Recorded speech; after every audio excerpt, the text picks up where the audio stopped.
So, hello everyone, and welcome to another interesting episode of the Reflection series, a series where we share stories that recharge and rejuvenate us. And today we have a very wonderful speaker who has been practicing Rajyoga meditation for over 4 decades, Lila Rickard. Lila was formerly a high potential management coach in India and a life coach in Australia, and she's now a resident of the Brahmakumaris Retreat Centre at Illawara in the state of New South Wales in Australia. And the title of the story that Leela is going to share with us today is Overcoming Addictions and Discovering My Inner Purpose. Two big things.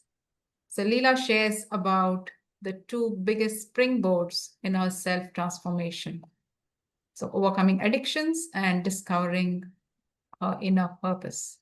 A very wonderful topic and a very hearty welcome to the program. And we look forward to hearing your story. So without any further ado, welcome once again. It's over to you to share your story. Thank you, Letta. So, as you mentioned, my journey started over 4 decades ago.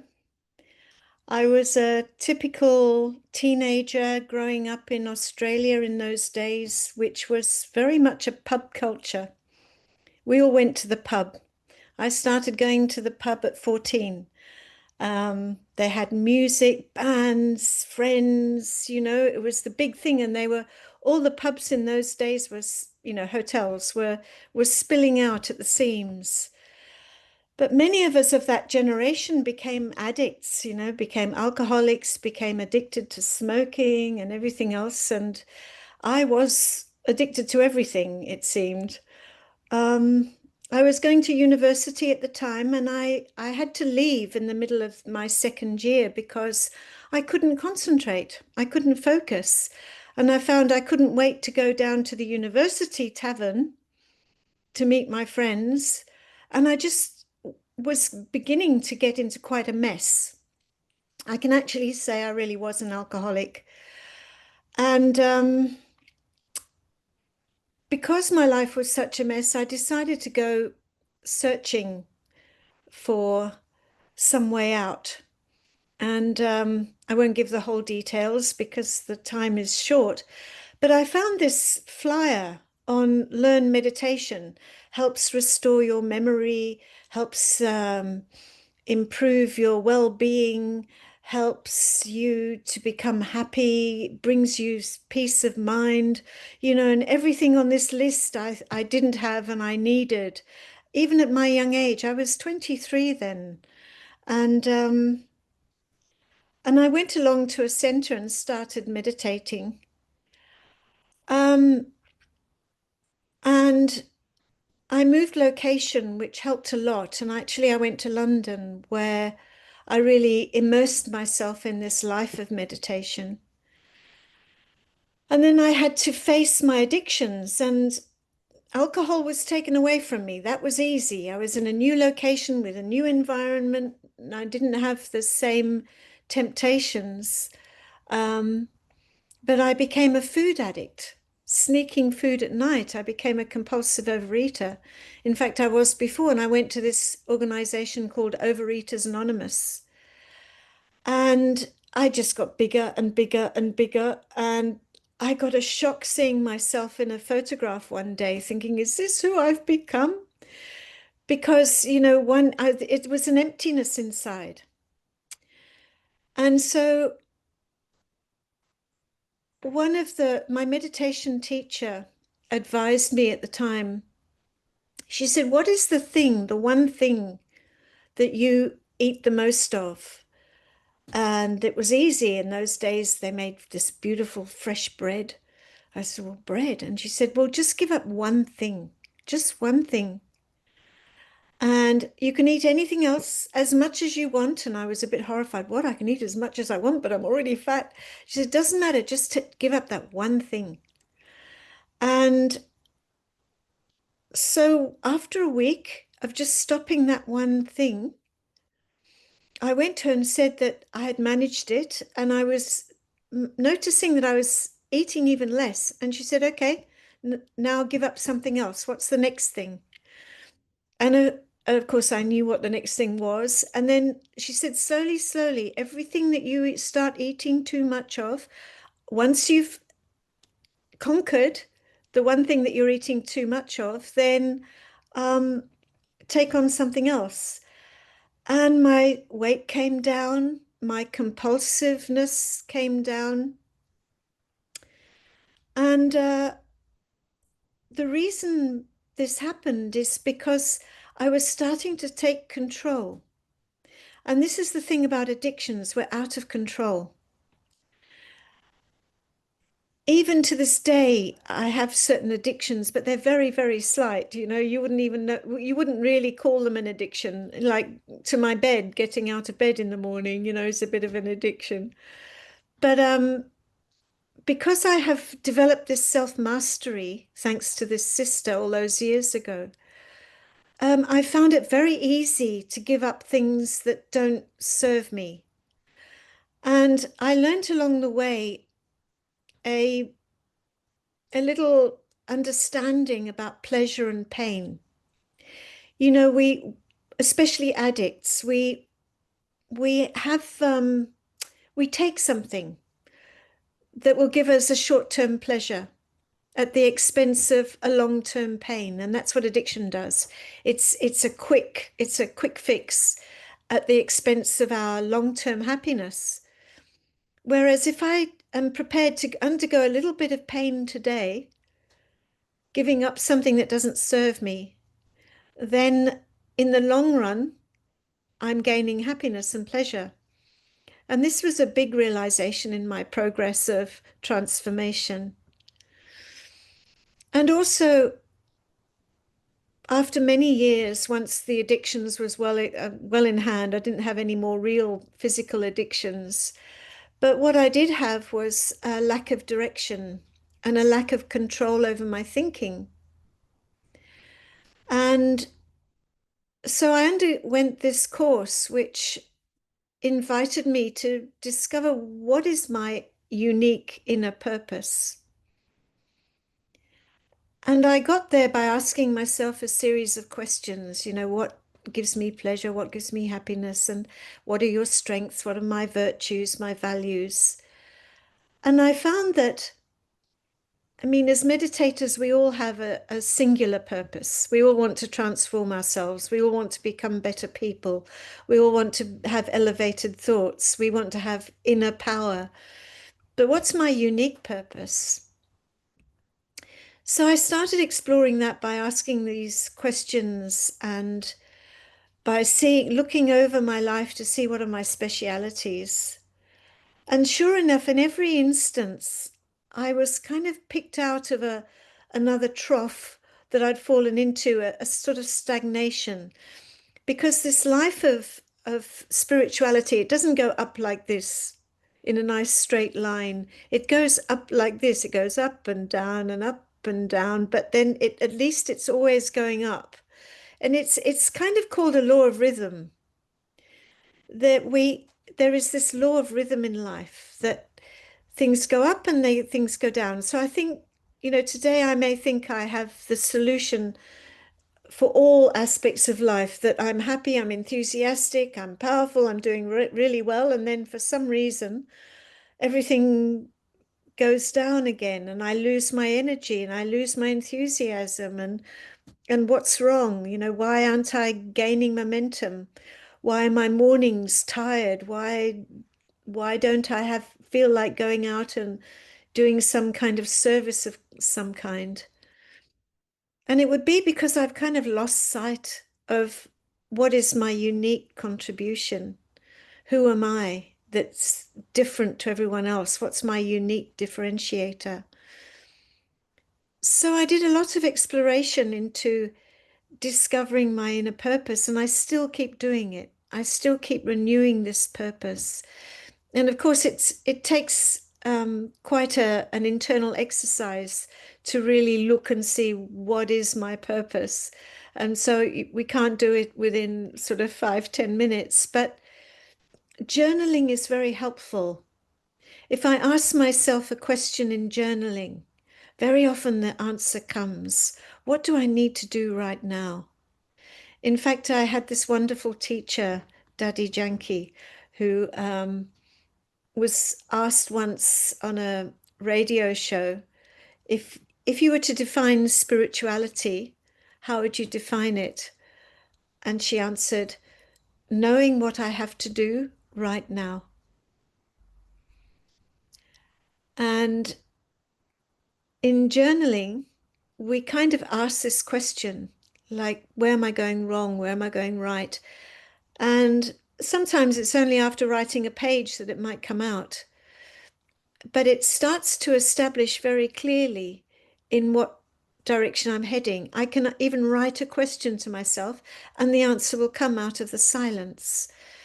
Because the beauty of meditation is that it takes you to this point of silence from where our intuition can emerge. And it's very much this voice of intuition that helps us to know which way I have to go next. But for that, we need to be silent. The mind can't be pulled to the outside by any form of compulsion or addiction or desire or attachment, or even thinking about others can really clutter the mind with thoughts. And I don't have that silence to be restored, rejuvenated. It's very important to have that inner energy, the inner power to be able to stay in silence.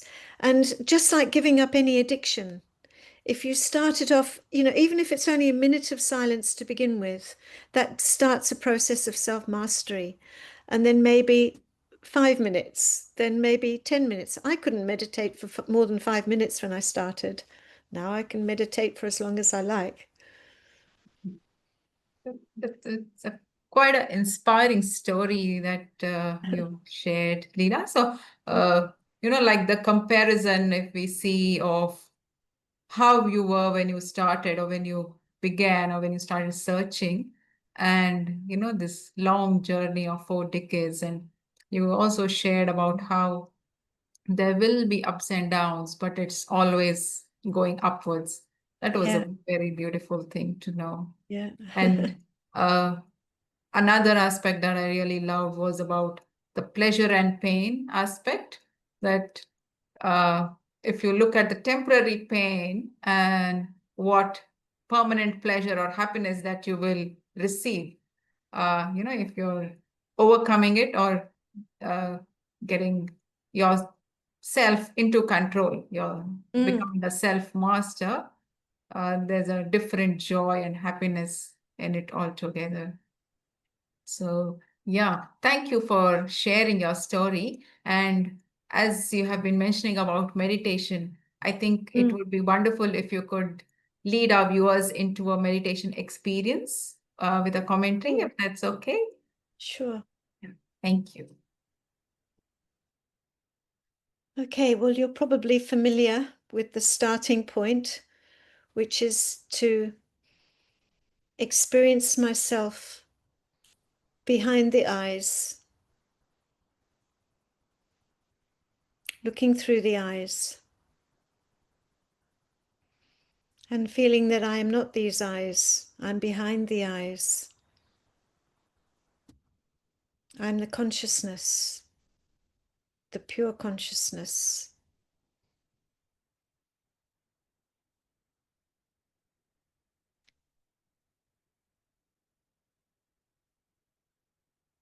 And the basic understanding that this consciousness brings is that I am truth. I know what is true. When I hear truth, I know what is real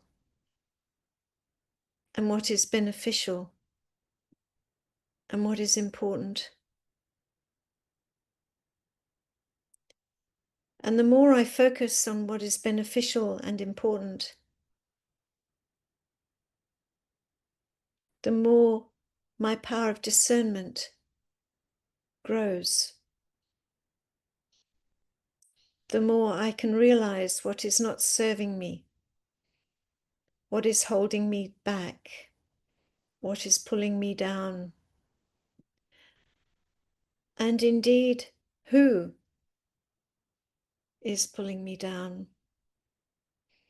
Not to go into negativity about others and not to go into the thoughts about others, but to realize that I need to pull my thoughts away from others. I need to pull my thoughts away from what is pulling me. If my thoughts are being pulled in a direction, I need to pull them back to me, and I choose what to think about. And when I come back to this point of I am the one who chooses,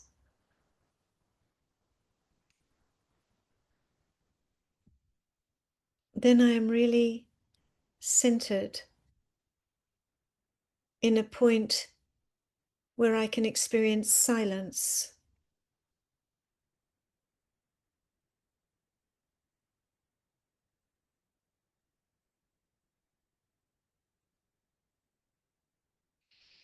And this silence is healing. It's energizing.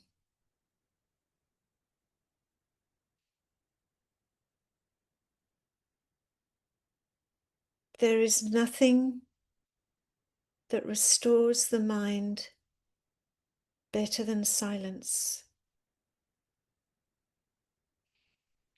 It's like nourishing the soul. Who is me? I am this peaceful, truthful soul.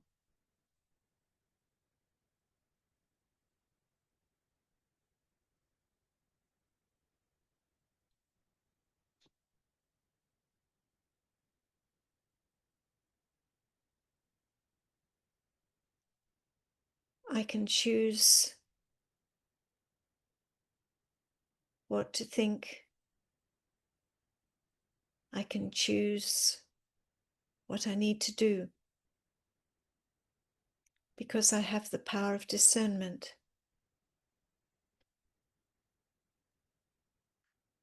And I have the inner power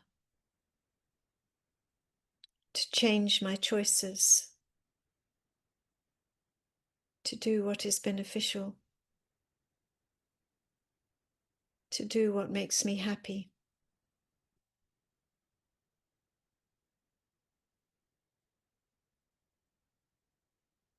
Because this inner power comes from recognizing the truth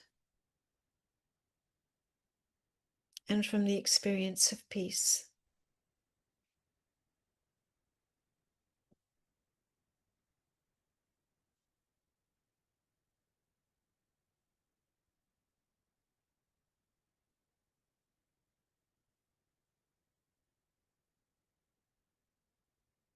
The more I practice this,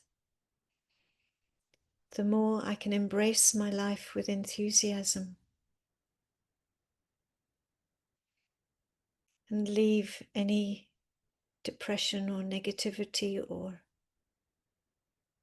feelings of hopelessness. These don't belong to me. I can let these go.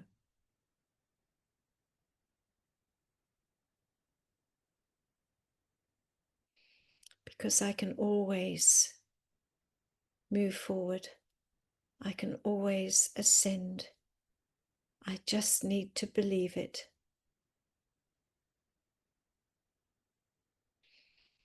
And my belief is strengthened through strengthening my recognition of what is true.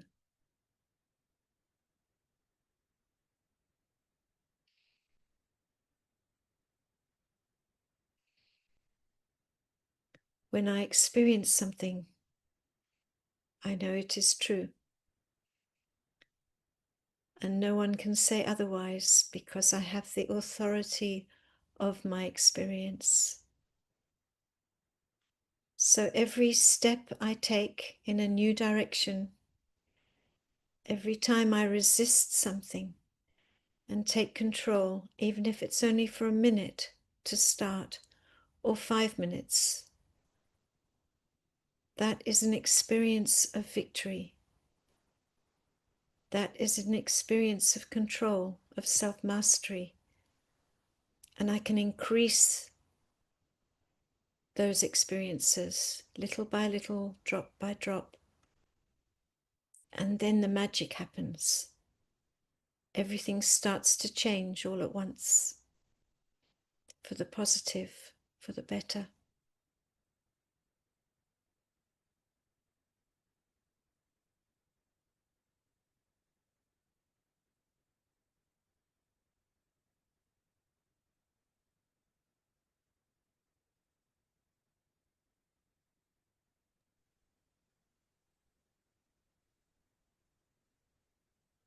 Thank you so very much. That was really beautiful and giving an experience. So we got a view of, how beautiful thoughts can lead to a shift inside. And then, of course, the way we shift inside gives an external transformation that then spreads around everywhere. So, yeah, thank you for sharing that experience with us. Thank you for the opportunity. And before we wind up, maybe if I can ask one little question, especially for our viewers who may be, like, as you said, in an addiction of any kind, not just physical, but We any all kind. have them actually, to a lesser or greater degree. If you would like to give them like a little tip or, one thing that they can remember and that would help them in their life. Would you like to share something? The longest journey starts with one step. And that step is just, postponing. Like not to do anything too dramatic. Oh, tomorrow I'm going to give this up, and then not doing it. And what happens is that then I lose confidence and trust in myself. But to just do one little thing and just resist it, whatever it is your desire, for 1 minute, or if you can manage 5 minutes or 1 hour, the longer the better. And then have it, no problem, with a clear conscience, because you did it for 1 hour. But always don't ever just go for that thing or do that thing. Put it off. First, you need to recognize that it is an addiction, and then realize that you don't want to do it. And then just delay it, postpone it. And then that practice becomes a strength. And then you gain control that way, little by little, step by step. Wonderful. That's a very good practical way of, checking ourselves and, of course, change eventually. And the meditation always helps, because it gives that inner power that otherwise we don't have. So, Wonderful. Yeah, and thank you it'll so help much. the divine as well. I should really put that in, because that's important. Sure. Yeah. Thank you. So thank you so much, Leela. It's been wonderful having you today. Thank you. And I'm sure our viewers have also benefited from listening to your story. I would also like to mention to our viewers that if you would like to know more about us, please do visit our website, www.brahmakumaris.org.au. All the details of our centers, retreat centers, and the programs offered there is all available. And you're welcome to visit or attend a program, and it's all free of cost. So we look forward to meeting you at some point. And of course, if you have never meditated, please do embark on the journey. And if you are a meditator, all best wishes to continue on. So thank you once again, and we will be back with another interesting episode. Take care. Om Shanti.